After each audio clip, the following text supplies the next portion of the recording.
자, 24절 보십시오. 이에 다니엘은 왕이 바벨론 제자들을 죽이라 명령한 아리오게로 가서 그에게 이같이 이르되 바벨론 제자들을 죽이지 말고 나를 왕의 앞으로 인도하라. 그리하면 내가 그의 습을 왕께 알려드리라니. 여러분, 이게 좀 분명해 보이죠? 살아있는 한 사람이 있으면, 주님과 동행하는 한 사람이 있으면 살리는 역사가 나타난다라고 하는 것을 알 수 있습니다. 그죠? 제가 얼마나 아이들을 키우고 했겠습니까마는, 여러분, 막 아이를 낳아서 아무것도 모르는 며느리나 또는 딸이 애가 아파서 밤새 잠을 안 자고 보채고 그러면 어쩔 줄 몰라 하잖아요. 그래서 엄마한테 전화를 하는 거죠. 엄마, 애가 너무 많이 아파요. 그러면 제 기억에, 제 경험상 가장 먼저 하는 말이 무슨 말이냐면 열언이란 것 같아요. 열 있니? 왜냐하면 옛날에는 여러분 열을 잡지 못해서 아이들이 이런저런 평생 안고 다 살아야 되는 질병들을 많이 가지고 있었잖아요. 열이 무섭잖아요, 애들은. 그런 것처럼 여러분, 우리에게 굉장히 좀 자연스러운 질문이었으면 좋겠다 싶은 거. 말씀을 따라가고 예수님을 믿으면서 참 이런저런 일들이, 아이가 아파서 밤새 잠 못 자고 보채는 것처럼 그런 곤혹스러운 일들이 생길 때마다 여러분 스스로에게 또는 공동체 지체들에게 그냥 자연스러운 그런 질문, 그게 어떤 거였으면 좋겠냐면 지금 나는 주님과 동행하는가? 라고 하는 질문인 거죠. 지금 주님과 동행하세요? 라는 질문이라든가. 이것이 그냥 보편적이고 굉장히 자연스러운 열은 없어? 라고 말하는 것처럼 나는 지금 주님과 동행하는가? 여러분, 현대그룹이 제일 이제 잘 나갈 때, 현대그룹이 우리나라에서 제일 부자다, 두 번째다, 그럴 때 지금은 소천한 전국 노래자랑을 평생 사회자로 일한 송혜 선생님을 여러분 아시잖아요. 누군가 뒤에서 이렇게 송혜 선생님을 눈을 이렇게 가리더라는 거예요. 그러면서 뭐라고 말을 하냐면, 아이고, 우리나라 최고 부자가 여기 오셨네, 그러더라는 거예요. 눈을 가리면서. 그래서 누군가하고 이렇게 돌아봤더니 정주영 회장이었다고 합니다. 송혜 선생님이 살짝 화가 나더래요. 짜증이 나더래요. 아니, 대한민국 최고 부자가 나를 놀리는 건가? 왜 자기가 최고 부자이면서 나를 최고 부자라고 그러지? 그리고 쳐다볼 때 벌써 그냥 표정이 안 좋고 얼굴이 안 좋았다는 거예요. 그걸 정주영 씨, 정주영 회장이 이렇게 캐치를 하고는, 아이고, 선생 죄송하다고, 그냥 나는 돈 많은 사람이 부자가 아니고 사람을 가장 많이 알고 있는 사람이 나는 부자라고 생각한다고, 원래부터. 매주마다 전국을 돌아다니면서 이 많은 사람들과 만나니 나는 우리나라에서 최고 부자는 송혜 선생님이 아닐까, 그렇게 나는 생각을 하다 보니, 그게 내 철학이다 보니 그냥 그렇게 얘기를 한 것뿐이니까 혹시 오해하셨다면 이해해달라고 그렇게 얘기를 하더래요. 그래서 순간 화가 났었지만 그 얘기를 듣고 보니까 정말 무릎에 탁 치드리는 거예요. 그때 이후로 송혜 선생님이 그렇게 생각했대요. 야, 내가 우리나라에서 제일 부자다.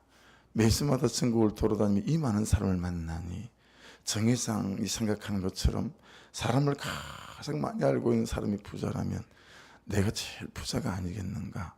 그는 자부심이 생기더라는 거예요. 자부심이. 여러분, 오늘 말씀을 묵상을 하면서 여러분, 그리스도인에게 있어서 최고 부자는 어떤 사람이 최고 부자일까요?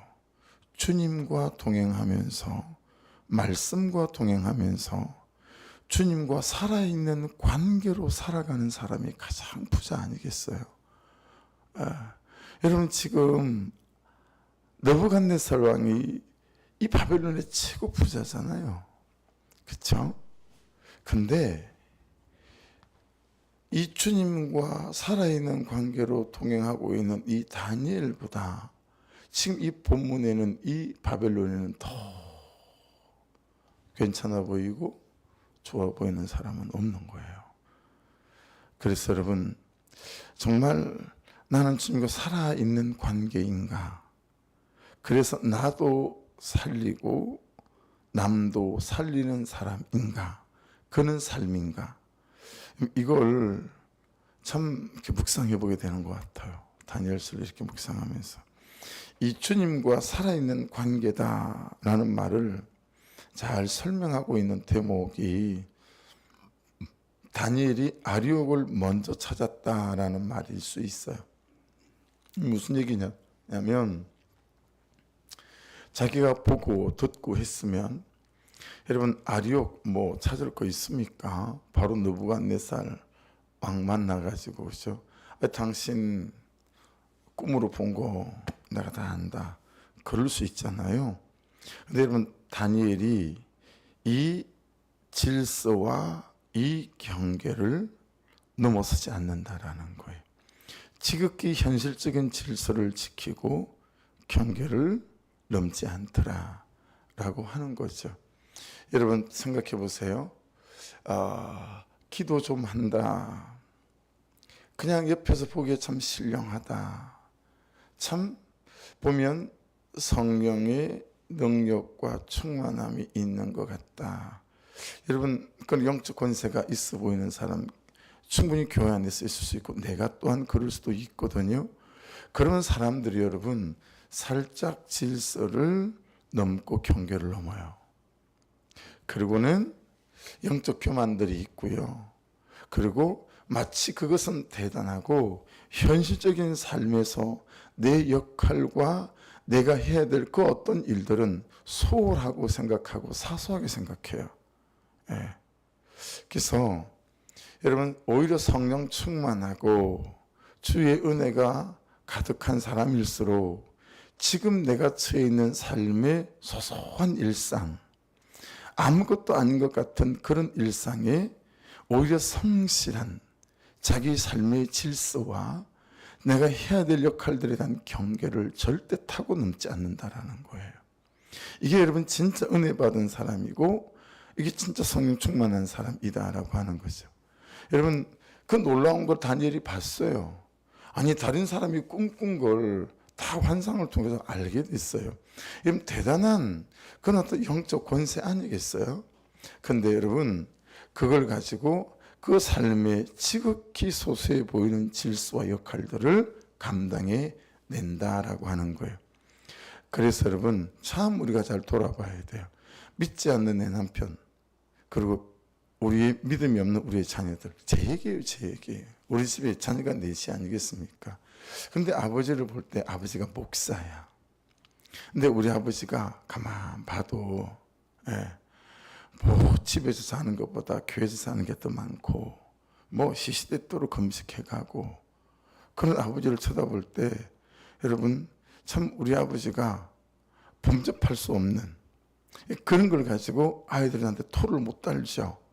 그런데 이 아버지가 소소한 삶의 일상에서가 영 별로인 거예요. 엄마한테 대하는 게 영 사람을 존중하는 게 없고, 자녀들을 대하는 태도에 있어서 참 막하고, 시간을 가만 쓰는 걸 보니까 시간도 대충대충 그냥 살고, 여러분 자기 밥 먹은 밥그릇 하나 싱크대에 담글 줄도 모르고 설거지할 줄도 모르고, 그는 소소한 일상의 경계가 없는 거예요. 질서도 없는 거예요. 그랬을 때 여러분, 제가 믿는 하나님에 대하여 우리 자녀들이 어떻게 생각하겠어요? 야, 하나님 제가 잘 믿어봐야 뭐 자기나 스스로 좋을까, 뭐 별거 없다, 그렇게 생각하지 않겠어요? 하나님을 잘 믿고 저렇게 기도하는 그 삶이 삶의 소소한 일상에서 질서를 지키고 경계를 지키는 이런 삶이 되어서야 누가 보더라도 참 예수 믿는 거 대단하다, 참 하나님 믿는 거 대단하다 싶지 않겠냐고요. 근데 희한하게 여러분, 그쪽에 에너지를 자꾸 쓰다 보면 어쩔 수 없어요. 일상에서의 내 남편, 내 자녀, 그들이 보기에 내 삶의 소소한 시간을 지키는 삶, 내 역할을 감당하는 삶이 에너지가 부족할 수밖에 없죠. 다시 분명히 말씀드립니다. 우리가 말씀을 묵상하고 말씀을 따라가는 이유는 단지 이것이 최고이기 때문이 아니고 우리의 삶에서 소소한 일상 속에서 내 질서와 경계를 지키기 위함인 줄로 믿습니다. 할렐루야. 그게 그리스도인이에요. 그때 그리스도인 다움이 나오는 거예요. 근데 우리가 이게 안 됐던 거예요. 기도하면 제일인 걸로 생각하고 예배하면 기도하고 예배하는 이유가 뭐냐고요. 소소한 삶의 일상에서 나의 아빠라고 하는 남편이라고 하는 엄마라고 하는 아내와 남편이라고 하는 이 역할과 이 위치에서 질서를 지키고 경계를 지키는 이 삶을 살기 위해 여러분 우리가 이 새벽을 깨우고 그리고 말씀 앞에 서 있는 사람들인 줄로 믿습니다. 그러니 다니엘을 보면서 그걸 보는 거예요. 지극히 현실적인 질서를 지키고 경계를 타고 넘지 않는다는 거예요. 여러분 지극히 영적인 삶은 지극히 현실적인 삶과 다 있습니다. 할렐루야. 그게 신령한 삶이에요. 자신의 역할과 부르심과 보내심의 자리에서 질서를 존중하고 경계를 타고 넘지 않는 거예요. 교회 공동체 안에서도 마찬가지입니다. 이 질서가 무너지고 이 영적 질서와 내 역할과 부르심과 보내심이 무너지면 도대체 교회가 여러분 뭘로 세워져 가겠습니까? 25절을 보십시오. 이에 아리옥이 다니엘을 데리고 급히 왕 앞에 들어가서 아뢰되 내가 사로잡혀 온 유다 자손 중에서 한 사람을 찾아내었나이다. 그가 그 해석을 왕께 알려드리이다 하니라. 아리옥의 모습이 우리 모습이 많죠. 여러분 다니엘이 아리옥을 찾아냈지, 그렇죠? 찾아오기도 했고 아리옥이 다니엘을 찾아낸 건 아니잖아요. 근데 우리는 이루고 싶어요, 그렇죠? 내가 뭘 한 것처럼. 그리고 내가 왕에게 인정받고 싶어서 뭐 그냥 아리옥의 모습이 너무 그냥 뭐랄까 안 돼 보이고 이런 게 아니라 참 오히려 아리옥의 모습이 자연스러워 보이고 그냥 내 모습 보는 것 같아서 그냥 눈에 웃음이 지어지고 뭐 그런 것 같아요. 여러분 잘 보십시오. 25절을 다니엘은요 단지 사로잡혀 온 유다 자손 중에서 한 사람일 뿐이에요. 그렇죠? 아리옥이 그렇게 표현해요. 또 그게 실제고 사실이에요. 뭐 다니엘을 누가 알았겠어요? 아무도 모르는 사람이에요. 그런데 여러분 그런 다니엘이 이 난국을 타게 할 열쇠를 쥐고 있어요. 이해되시죠? 그냥 사로잡혀 온 포로예요. 노예일 뿐이에요. 그런데 이 난국을 타게 할 바벨론의 모든 지혜자들이 알지 못하는 그 열쇠를 쥐고 있는 건 다니엘이다 라고 하는 거예요. 그 사로잡혀 온이라는 단어 있죠. 갈루트라는 단어거든요. 갈루트, 사로잡혀 온. 이게 우리가 아는 단어예요. 무슨 단어냐면 멀리 외딴 곳에 격리되어 지내야 하는 형벌을 받은 사람이에요. 멀리 외딴 곳에다가 데리고 가서 거기서 가두어서 형벌을 받아야 되는 사람. 우리가 알고 있는 사자성어로 뭐죠? 여러분 조선 왕족실록 뭐 이런 거 보면 역적들이나 왕에게 대적하는 이런 사람들 여러분 이렇게 귀양 보내면서 내리는 죄목 위리안치 들어보셨죠? 위리안치해라. 저 좌회장은 위리안치해라. 위리안치가 뭐냐면 탱자나무가시. 요즘은 탱자나무를 거의 보기 힘든 것 같은데 제 어릴 때 우리 산에는 탱자나무가 많았고요. 산과 우리 밭의 경계가 탱자나무로 쫙 돼 있었어요. 노란 탱자 진짜 보기 예뻐요. 예, 가시나무 사이에 노란 탱자가 있는 거. 제 어릴 때 우리 집에서 본 기억 외에는 본 기억이 없는 것 같아요. 야, 그 요즘 그 나무가 있으면 담장으로 쓰면 되게 운치가 있을 것 같은데, 그 탱자나무 가시 같은 걸로 울타리를 만들어요. 그래서 그 가시나무 바깥으로 절대로 나오지 못하도록. 근데 여러분, 이 위리 안치할 때 꼭 앞에 붙는 단어가 하나 있었어요. 절의 고도에 위리 안치하라. 절의 고도는 멀리 떨어진 섬, 예, 그 섬, 그게 위리 안치시킨다, 이런 뜻을 갖고 있는 거거든요. 그러니까 그는 중재인이라는 거예요. 다니엘이 지금 그런 사람이라는 거예요. 그렇죠? 예. 멀리 외딴 곳에서 격리되어 지내야 하는 형벌을 받은 사람, 이게 사로잡혀온 갈루트의 뜻이거든요. 예. 근데 그런 다니엘이 환상을 봤어요. 열쇠를 쥐고 있어요. 그렇죠? 왜 그랬을까요? 다니엘이 주님과 살아있는 관계였기 때문에 그래요. 무슨 말이냐면, 여러분, 저와 여러분의 형편이 아무리 절의 고도에 위리 안치된 것 같은, 사방이 꽉 막혀 있는 것 같은 그런 현실 속에 놓여 있다 할지라도 주님과 살아있는 관계로 서 있으시면 여러분이 이 난국을 타개할 열쇠를 쥐고 걸어가는데 아무 문제가 없다라는 거예요. 할렐루야. 그래서 이 주님과 살아있는 관계, 이게 오늘 말씀의 핵심입니다. 여러분, 갈루트라고 해도 절의 고도에 위리 안치된 것 같은 현실이라도 주님과 동행하는 삶이 이 모든 삶과 현실을 이길 수 있는 줄 믿습니다. 할렐루야. 그런데 여러분, 아리옥의 말에는 좀 문제가 있어 보이죠? 한 사람을 찾아내었나이다. 아리옥이 찾아낸 게 아니라 다니엘이 찾아냈습니다. 그렇죠? 더 정확히 말하면 하나님이 찾아낸 거죠. 하나님이 이 모든 지금 마치 세팅된 것 같은 이런 현실에 하나님 그분이 서 계시고 이제 그분께서 일하신다라고 하는 거. 그러니까 여러분, 하나님은 항상 우리 주변에서 일하십니다. 할렐루야.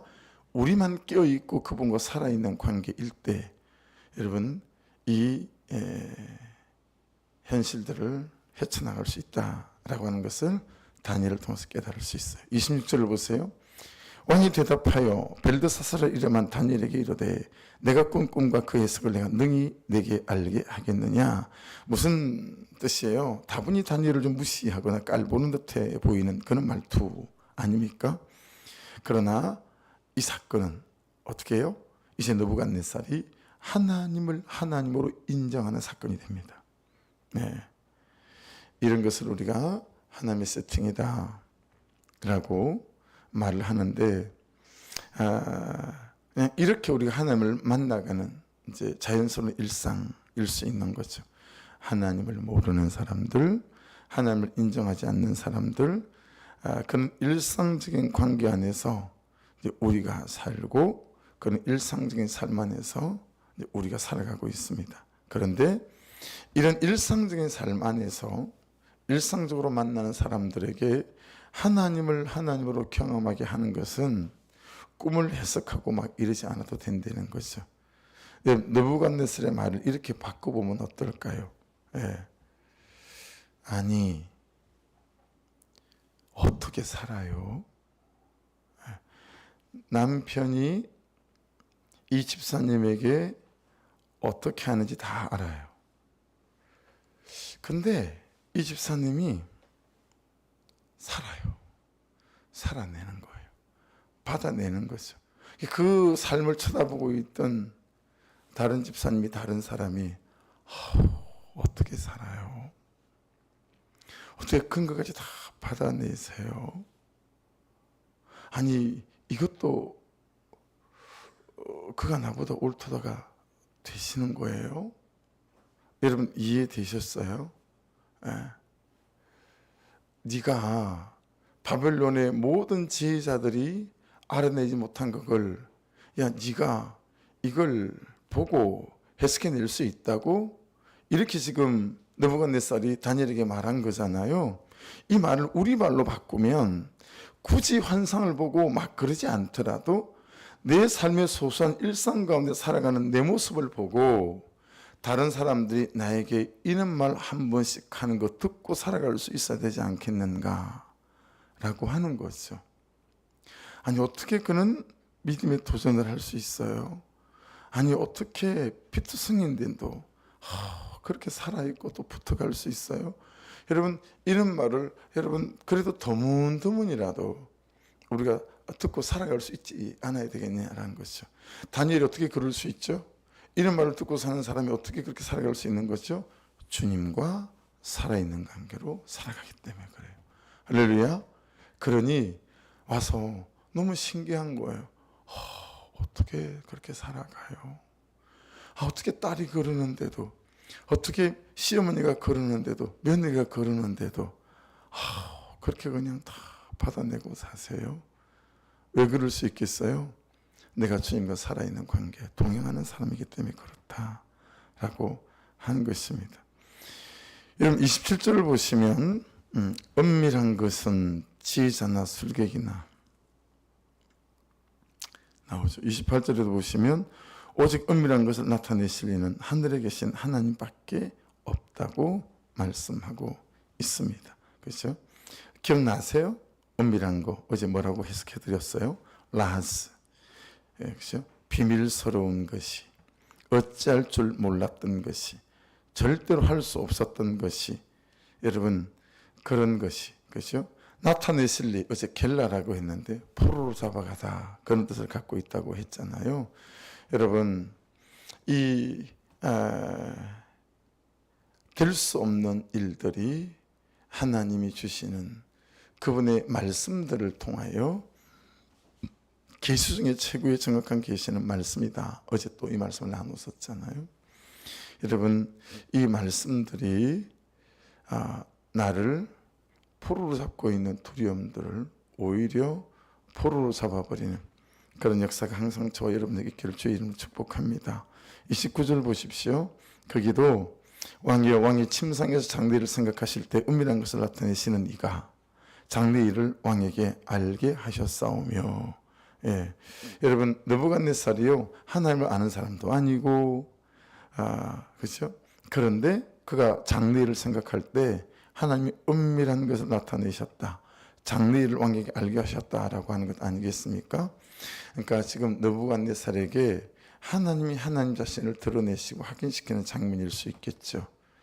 느부갓네살을 위한 또는 누구를 위한 하나님의 구속사적인 그런 또 사건이고 세팅일 수도 있겠다 싶습니다. 그러니까 여러분 이런 거죠. 나는 하나님을 어떻게 아는가? 나는 하나님을 얼마만큼 아는가? 하나님이 하나님 당신을 나에게 드러내기 원하셔서 나에게 시작하고 있는 일은 요즘 이 일이 아닐까? 한번 여러분 적용해 보십시오. 이 일이 너무 버거워요. 이 일이 너무 힘이 들어요. 그런데 어쩌면 그 일이 하나님이 하나님이라는 사실을 나에게 드러내기 원하셔서 그렇게 또 내가 이 사건의 중심에 있는 것은 아닐까라고 하는 것입니다. 그래서 여러분 이 내용 아시죠? 들어보세요. 그 신복 중에 한 사람이 이르되 우리 주 왕이여 아니로소이다.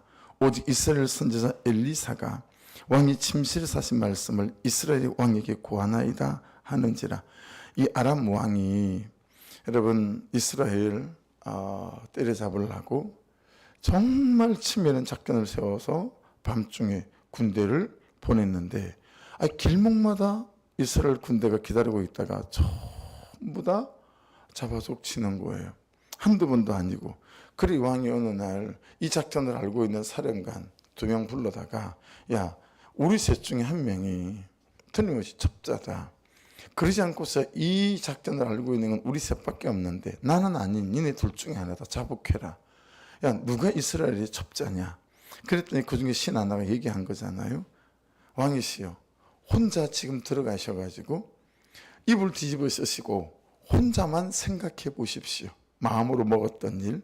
근데 그 왕이 혼자 마음 먹었던 그 일도 하나님이 이 엘리사에게 가르쳐줘 가지고 다 알게 하십니다. 여러분, 이 정도 되면 여러분, 아람 왕에게 하나님이 어떤 분인가, 하나님 그분을 알리는 하나님의 구속사적인 세팅일 수 있잖아요. 근데 여러분, 이 아람 왕이 그런 데는 아무 생각이 없고, 그놈 잡아와라. 그리고 여러분, 도단성을 에워싸는 사건이 일어나는 거잖아요. 지금 어디 있더니 도단성에 있답니다. 에워싸라. 그리고 여러분, 엘리사를 잡으러 가지 않겠어요?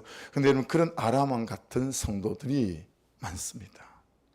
그런 아람 왕 같은 사람이 우리가 될 수 있습니다. 아니, 이 현실과 이 사건 속에서 하나님이 하나님 그분을 알게 하시는 놀라운 세팅이구나, 이렇게 생각해야 되는데, 그런 생각은 아예 생각조차가 일어나지 않아요. 저 죽일 놈, 이 망할 사건, 그냥 거기에밖에 눈이 가질 않아요. 사랑하는 여러분, 이 사건들 속에서 하나님이 하나님을 드러내시려고 하는 여기에 눈 떠지는, 여기에 생각이 미치는 은혜가 있기를 주의 이름으로 축복합니다. 그게는 아무 생각이 없고 오로지 그냥 내 혈기대로 감정대로 쏘아붙이려고 하고 인간의 생각으로 해결하려고 하는, 그게 무슨 여러분 하나님의 일하심의 역사가 나타나겠냔 말이에요. 그게 무슨 해석이 일어날 수 있겠어요? 왜 그래요? 해결만 하려고 하니까. 해결하려고 하면 항상 뭘 따져야 돼요? 옳고 그름을 따져야 돼요. 옳고 그름을 따지면 뭐가 일어나요? 판단이 일어나요. 정죄가 일어나요. 비판이 일어나요. 항상 팔은 어디로 굽어요? 나에게로 굽어요. 난 잘한 것 같고 그는 못한 것 같은 거죠. 그러니 입만 벌리면 그 사람 욕이고, 그렇죠? 판단이고, 그리고 내 판단과 동일한 판단을 해줄 그런 아군들을 모으러 다니느라 정신이 없는 거예요. 정말 여러분, 인생 해결이 일어날 수 없는 그런 짓을 저와 여러분이 잘 하는 거죠. 30절 보세요. 내가 이 은밀한 것을 나타내시면, 내게 이 은밀한 것을 나타내시면 뭐예요? 이유가 내 지혜가 모든 사람보다 낫기 때문이 아니라.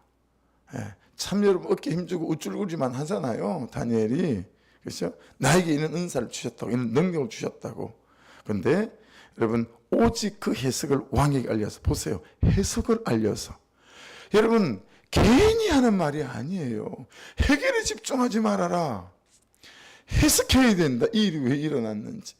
해석의 가장 핵심은 뭐예요? 내 죄를 보는 거란 말이에요. 여러분, 해석의 가장 핵심 중에 핵심은 내 죄를 보는 거란 말이에요. 오직 그 해석을 왕에게 알려서 왕이 마음으로 생각하던 것을 왕에게 알려주려 하심이니라. 그래서 여러분, 모든 해석은 하나님께 있습니다. 할렐루야. 해석되면 모든 해결도 해석을 통하여 하나님께서 하시는 일들인 줄로 믿습니다. 그러니 해결하려 덤비지 마시고, 저와 여러분이 여러분 말씀을 통해서 나를 돌아보고 나를 해석하는 이 은혜 속에 사로잡히기만 하면 그 어떤 사건도 나를 세우시고 나를 만들어 가시는 그런 하나님이 내 인생을 작품으로 만들어 가시는 하나님의 물레 위에 올려져 있는 저와 여러분의 시간이다 라는 걸 기억하셔서, 여러분 오늘도 어떤 사건이든 어떤 문제이든 하나님이 내게 말씀하시는 시간 될 수 있기를 주의 이름으로 축복합니다. 기도하겠습니다. 말씀 붙잡고 하나님 은혜로 간섭해 주셔서 적어도 새벽을 깨우지 않는 사람보다, 적어도 말씀을 묵상하지 않는 사람보다, 적어도 가만가문을 하지 않는 사람보다 하나님 오늘 소소한 일상 가운데에서 아무것도 아닌 일상 가운데서 질서를 지키고 경계를 넘지 않는 아버지, 내가 해야 될 일들에 더 헌신적이고 충성적인 그런 인생 되게 하여 주셔서 소소한 일상을 통한 그 태도와 일처리, 그 시간 사용, 말 한마디를 통하여 하나님을 전할 수 있는, 하나님과 살아있는 관계로 살아가는 예로 되게 하여 주옵소서. 우리 주여 한번 부르고 기도하며 같이 기도하겠습니다. 주여